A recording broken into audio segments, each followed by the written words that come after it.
Ladies and gentlemen, boys and girls, children of ages, non-binaries, and transgenders, this is the Ultra Heelz Wrestling Podcast, live from Burberry Studios, Clifton, New Jersey. I am Darth Messiah, the Dark Side Savior, always in for everyone's worst behavior. Mr. DM, find me your mama's DMs. Why? Because I'm trying to get your mama, baby, nobody can stop me. And as always, on the phone, the OG, the triple OG of the Ultra Heelz. Y'all already know who it is. It's your boy Alex, the motherfucking Hill, aka the Stanley Podcaster, aka the leader of the fucking Mr. McMahon group, aka also known as the guy that can run a cripple cross space and they can run into a cross space. Yeah, all that. And on the other side of the glass, the man that pushes all the buttons, Mr. Gnarly Marv. You got your mic on, Marv? What up, Ultra Heelz? There we go. The mic was off. There we go.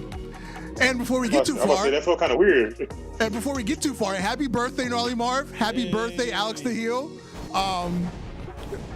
It's a DX is a couple days ahead of us. Oh, DX too. Oh, DX. I haven't seen DX in a while.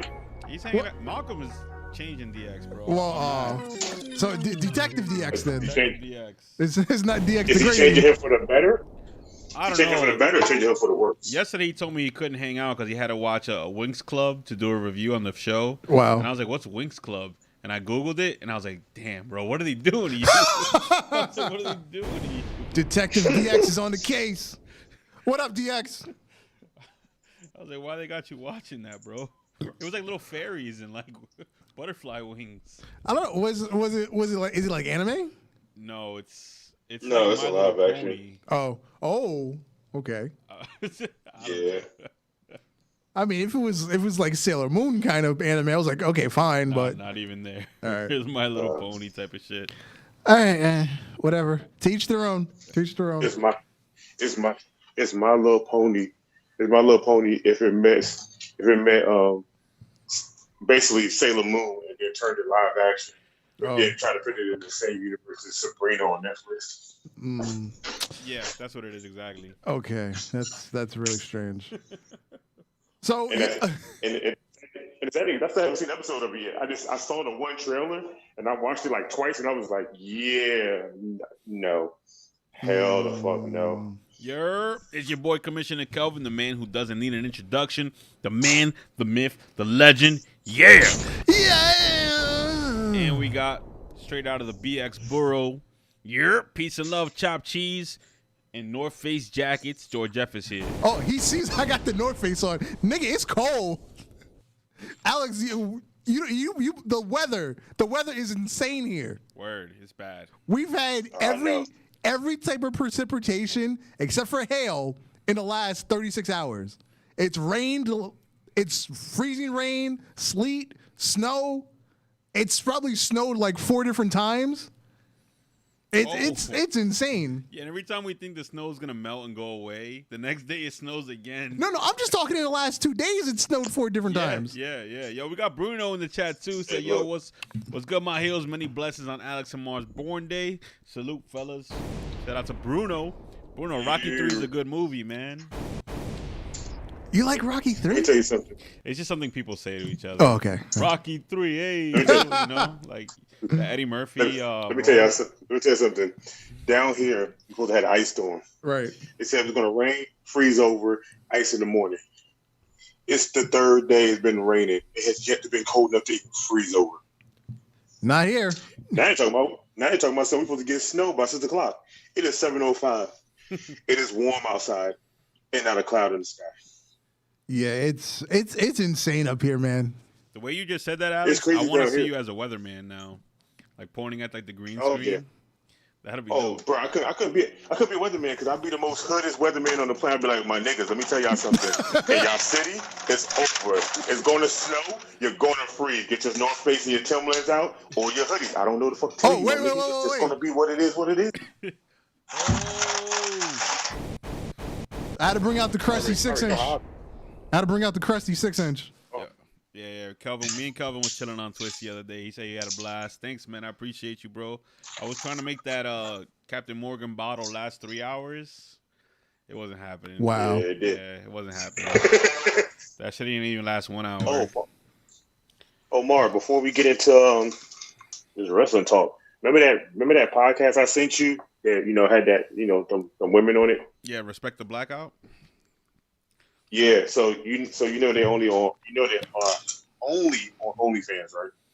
Oh, word? For real? No wonder they had her pop her Yeah, titties out so easy like that. Yeah, they're only on OnlyFans, bro. So they doing a whole bunch of other shit, bro. They when that light skinned girl I sent you, I actually have her on my friend list. I've been knowing her for like 2 years. She was like, yeah, it gets crazy.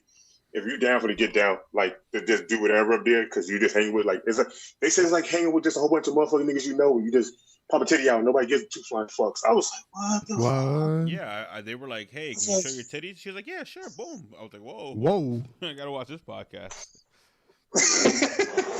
I'm not subscribed to anybody OnlyFans, but today I might be subscribed to them because I need to go back and watch some shows. Okay. Yeah, sounds good to me. Shout out to South Jersey. That's a South Jersey podcast. Word. Yeah, so when my taxes come through, going to get some names trademarked and go ahead and start trying to do the same thing. Oh, speaking of taxes, I did my taxes. I owe New Jersey $11. Oh, wow. What the hell? $11. And the government won't let you slide on that $11. Yeah, they're gonna raid your house and shit. They probably. They'll be like, oh, you owe us some money, sir. Go ahead and give that up, please. Kick in the door, waving the 4-4. All I heard was Papa don't hit me no more. Yeah, he was talking about the government in that song. Yeah. But yeah, $11. What kind of petty shit is that? Hey, they want their money, bro. Fuck around and have you like Wesley and shit. Locked up for $11. Oh, I remember one time I got a doctor bill because I had like disputed a charge. And like, I want to say like almost a year later, I got a charge for like $2.12. What the fuck? Yeah. I was like, are you serious? You want $2 after a year? Hell yeah, and they want that motherfucker now. Yeah, they ain't fucking around. Oh, George, that's just state. I they're still federal. Hit me up when they do the 50% sale. Oh, he's talking about the OnlyFans. Oh. Yeah. Yeah, pay your taxes, fam. Bruno, yeah, man. Facts. I haven't done my personal taxes in about 3 years because I'm self-employed. Yeah. But I'm going to try it this year and see what happens. Let's see how it goes. Yeah. All right, Alex. The super kick heard around the world. The era has come to an end. Adam Cole doesn't want to sit backseat to Kyle O'Reilly no more. Hey, man, you knew it was going to happen eventually. Kyle O'Reilly been out here busting ass and taking names and breaking jaws and getting his jaw broke. He done been through the ringer. And that's only like, what, last year to part of this year? Yeah. Kyle O'Reilly has been on a nice run. The two matches with Finn Balor were phenomenal. And if you really like looked at Adam Cole, he never really had like supportive body language, and I'm guessing that was on purpose because they probably said, "Okay, we're gonna give it a few months, and then you're gonna turn, and that's the end of the era." And the sad thing is, it's weird. I'm not okay with the New Day being broken up, right? Because that was more of a movement between them three guys than it was a faction, right? But the Undisputed is one of the things that I'm like, everybody in there is good as fuck, and they don't really need to be around everybody. So they break up. I wouldn't be upset because I know that everybody's still gonna put on these 10-star fucking matches because they're gonna put their whole effort into it. So I really wasn't mad when he super kicked him. I was like, damn, that took a lot longer than I expected for them to actually break up. I thought they'd kind of broke up after the second War Games. Well, they ended up going through 4 War Game matches. Yes, that's what makes it crazy. That's what I was like, I'm surprised they stayed together this long. Because somewhere down the line, you gotta have a conflict, and like you gotta have some conflict somewhere between the group. Like y'all always just can't be on the same page every time for something. Hell, DX didn't even have or same on page. They kept changing members like it was shit. Now we're just assuming Adam Cole is upset that Kyle O'Reilly is now getting spotlight. Will that be what he says when he finally speaks, because he put out a tweet. What was it, last night or this morning? He said, "I'll talk when I want to talk." Yeah, but he also attacked O'Reilly again. Mm-hmm. Yeah, he attacked him on in NXT this week too. Oh, look, I'll tell you right now, the only thing I really want to see is a Mount Rushmore again. Oh, you mean a whole I faction with the Kevin belts? Owens. Yeah, I just want to see Kevin Owens and Adam Cole just be together for Oh yeah, the one-time tag team time's sake, just for the fun. Yeah. That'd be a good feud. Versus Roderick Strong and Kyle O'Reilly. That'd be a good match just to have just for the fuck of it. That's the only person that technically Adam Cole has as a friend right now. He don't have any of the friends in the back. Okay, yeah, that's the other question is scenario. What does Roderick Strong do? Because right now he's trying to be the peacemaker. Does he side with O'Reilly? Does he side with Cole? Obviously, most likely when Fish comes back, he's just going to go with O'Reilly.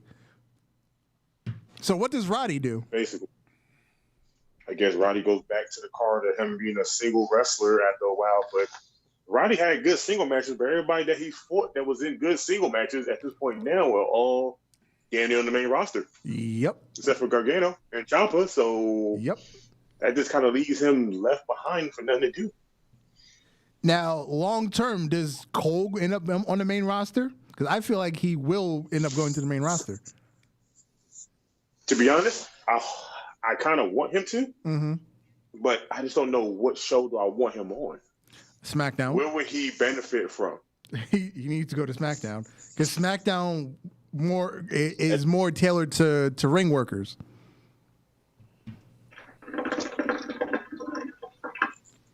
You're right, I keep forgetting this. Cesaro's over there. Yeah, so Cesaro, Daniel Bryan, Sami there. Zayn. Basically, the only Shinsuke, Sami Zayn, Seth Rollins.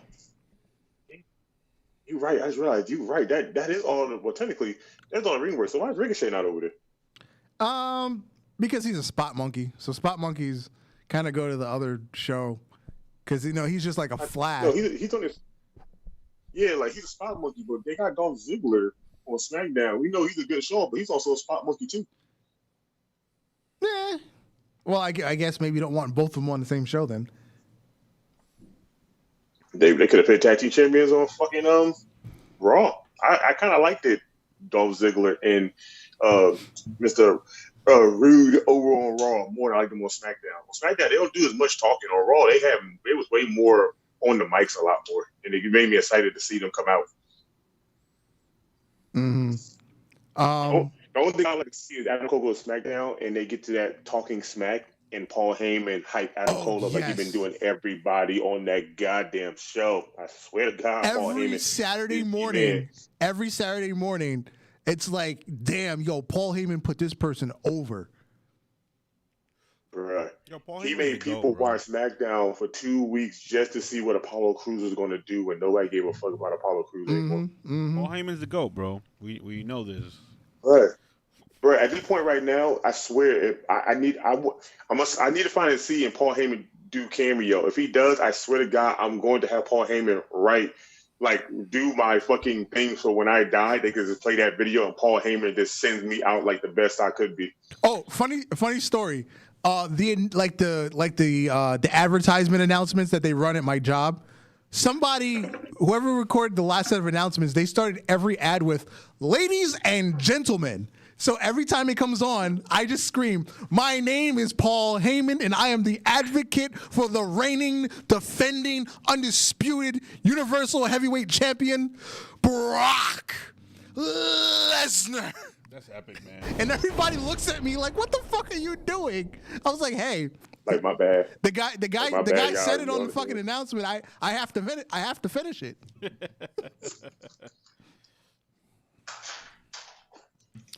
Bruno says Vince saying Keith Lee isn't impressive. What the fuck? I didn't see that. I know he talked about Andrade and Aleister Black, but I feel like Aleister Black is another story. I feel like Aleister Black is another story because he wanted to go back to NXT so bad because they let go his wife, so he wanted to go back to a Triple H is running it, and Vince won't let him. Yeah, well, I think because of what happened with Zelina Vega, aka Thea Trinidad, I feel like Vince is just trying to bury him because she was one of the people pushing for a wrestlers union. So I feel like Vince is just trying to bury Aleister Black because of her and her actions. It's sad, and I get it, but you understand, WWE do kind of really need a wrestlers union because them wrestlers are really getting fucked over in the long haul, and WWE supposed to be the be all in all. They work their hard to get there and then get fucked over by Vince. But when they go to NXT, they get treated like wrestling fucking royalty. Like, come on now. A WWE pay-per-view is not good unless you bring back Brock Lesnar, a Goldberg.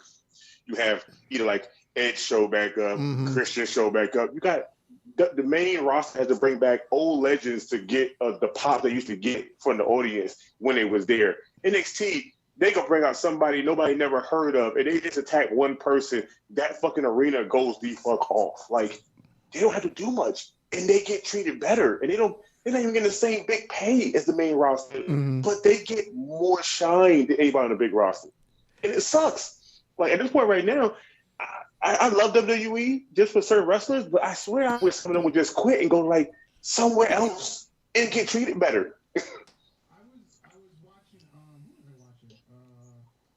Because I'm still sad as Cesaro. This man should have been WWE champion at least fucking once. Like, once.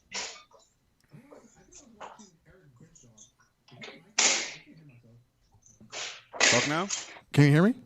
I hear you. Okay. Alex, can you hear him? Yeah, I can hear him. I must have bumped the wire. Okay. I think I was watching Eric Bischoff's podcast. He briefly talked about NXT. He says NXT is geared towards smart fans. Whereas Raw and SmackDown are they're still going for just general population, but the general population, casual fan is continuing to dwindle. Basically, they're losing more ratings every day unless something big happens on the main roster. And it takes a lot to make something big happen because there's got to be something that the internet won't find out 2 weeks before it happens. Or they need to pay Meltzer not to say shit because he won't say shit for AEW because that's his best friends. Oh, but he tells WWE business the moment he finds out. It's funny too because he tells WWE main roster business. NXT stuff, he don't tell that business until after it already happened, and then he just throws his 2 cents in after. Yeah. Let's see. What else happened when the whole Velveteen Dream thing happened, he didn't say a word the whole time. Mm-hmm. Also on Vengeance Day, we had the finals to the Dusty Rhodes Classic. In the women's division, Dakota Kai and Raquel Gonzalez took it home over Ember Moon and Shotzi Blackheart. I was not feeling that match. It was really sloppy.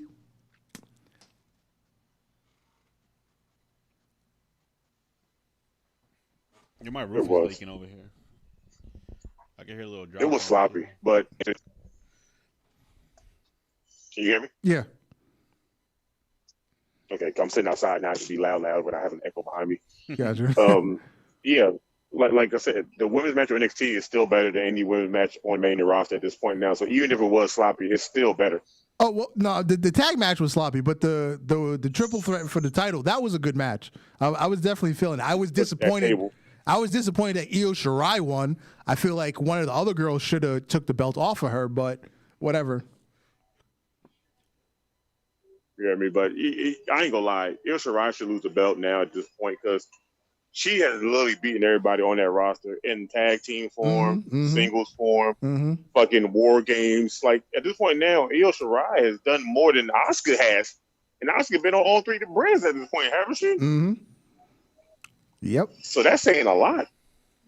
And then the men's Dusty Rhodes Classic, MSK defeated Grizzled Young Veterans in probably the best tag team match on any brand except for any brand, any promotion other than New Japan this year. Dude, that match alone, when I say they went through so much hell, I said, now this is what a tag team fucking match should be. Now I want to kind of see the Grizzled Young Veterans or MSK fight somebody like the New Day, the Usos. Now I want to see them fight the those. Oh, Yeah. Now that was a spot fest, but that was a spot fest done correctly because after every big spot, they took time to sell it, and then it was like, okay, we got to struggle to get our momentum back. So it wasn't just, oh, we're just going to do spot without selling anything. They sold the big spots, and then it was a struggle to get your momentum back to take over the match. And it was just a back and forth between both teams the entire time.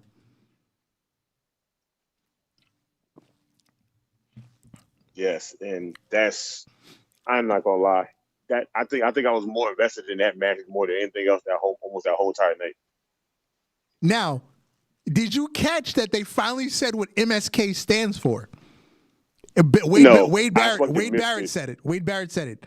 He said it right before they showed the package before the match, because you know how they always show a package before the match. When they were like introducing the package, Wade Barrett said it. MSK stands for Must See Kids. That's a whoa. You know what's funny? That's weird. But at the same time, I kind of figure MS stand for must see, but I couldn't figure out what the K was for. Exactly. I couldn't figure out the K either. So must see kids. Yeah, must see kids. Yep. I'm not gonna lie, it's a weird name, but it fits them because they have child personas when they come out. They're so. Mm-hmm. I feel like that's what Vince wanted the New Day to be. But they were too old for that shit.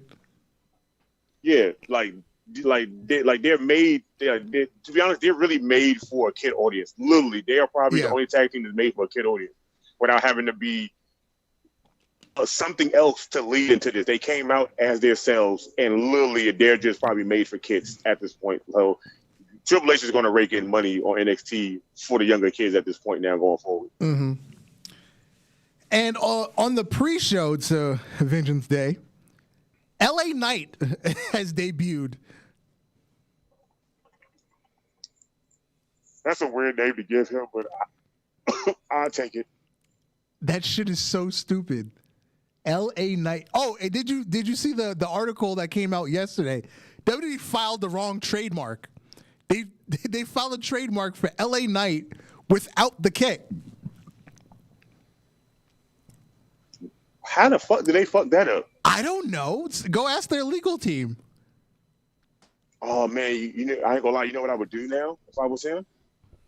I would go ahead and file the legal rights for the name with the K in it. Well, that's the thing. They caught it and they filed the correct trademark. So they'll probably have it by Monday. Shit, fuck around with Vince. Let him talk to somebody. They had that bitch by tomorrow. Oh yeah, probably. Well, tomorrow's a Saturday. That's why I said Monday. I know, but Vince got some friends in high places somewhere. Yeah, I mean, I'm cool with Eli Drake showing up because that promo was that was a damn good promo. That's the kind of shit you need coming with a debut and heel like Eli Drake. It was a good promo, and it was also a great way for him to say what he said to Wade Barrett. He said, "I will bring you out of retirement and put you right back in." Facts. God damn. That was some cold-blooded shit. That was true cold-blooded. And then the main event, which we kind of glossed over because we just talked about the finish. Finn Balor and Pete Dunne put on a fucking clinic. That was all mat-based, really slow, paced out. They built to the finish. They had that one little like burst right at the end to get to the finish. But other than that, they just beat the fuck out of each other. Pause. That's all they do at this point now. They just literally beat the hell out of each other. I'm okay with this now. Like, I kind of want to see those kind of matches. I want to see you two look like y'all trying to kill each other for real. Get me invested into the story again. Because now, there's not many stories I'll be invested in. Mm-hmm. And to think that it's a filler feud with Pete Dunne. Obviously, he's not winning the title. Well, I don't think he's going to win the title. I don't see him being the one to take the title. It's going to be Karrion Kross, or we're going to go back to Adam Cole, but most likely Karrion Kross. But hell, it was a hell of a match.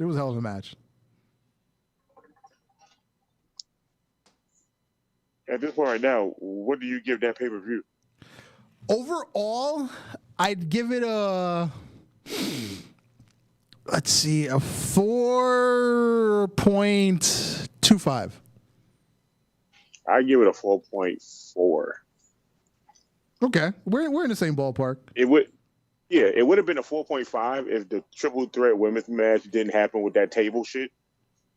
Oh yeah, the table fell apart. Like, and freaking all Storm did was just slide stuff on the table, and then the table just collapsed. I was like, damn, did the world just glitch? Did somebody go through the table? Did I miss something?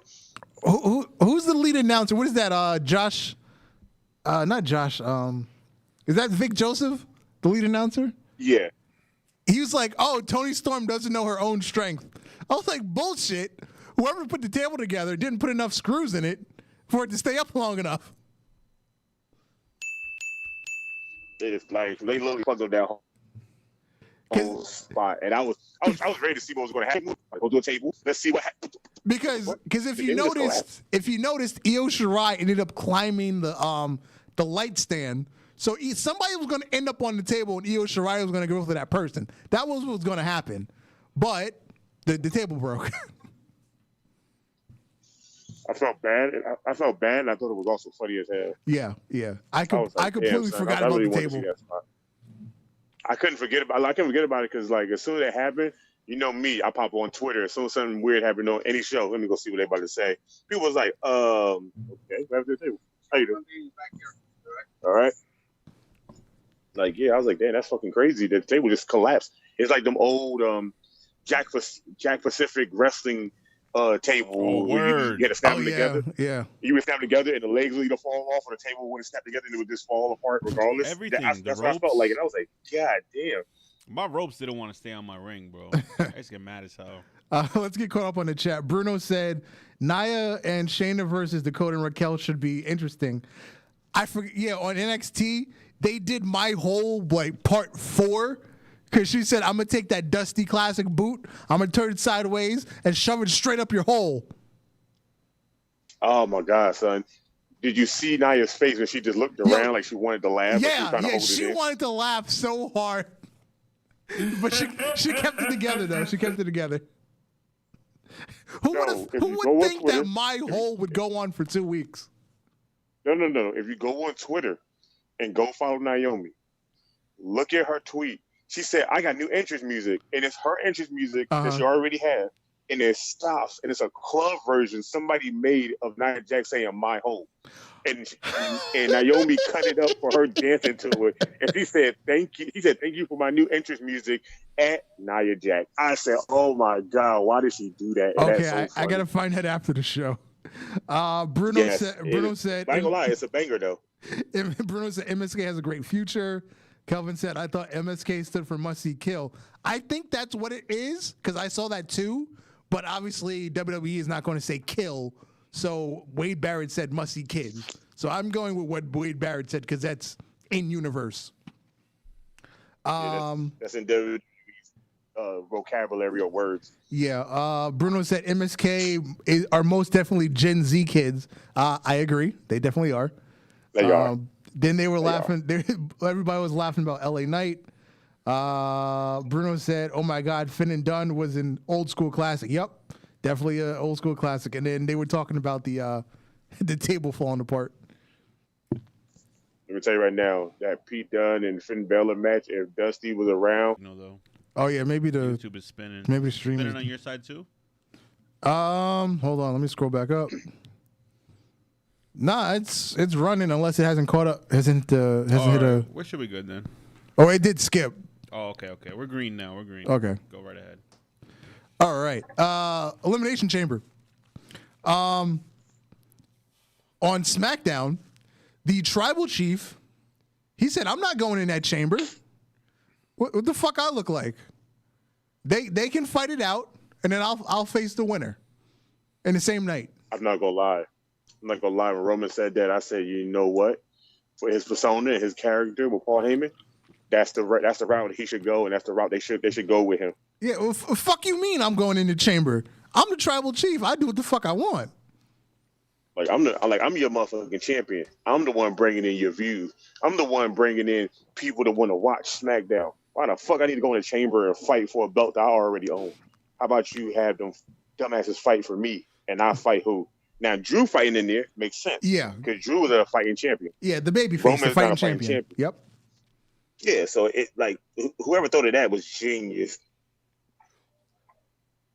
So Drew will be taking on former WWE champions AJ Styles, Jeff Hardy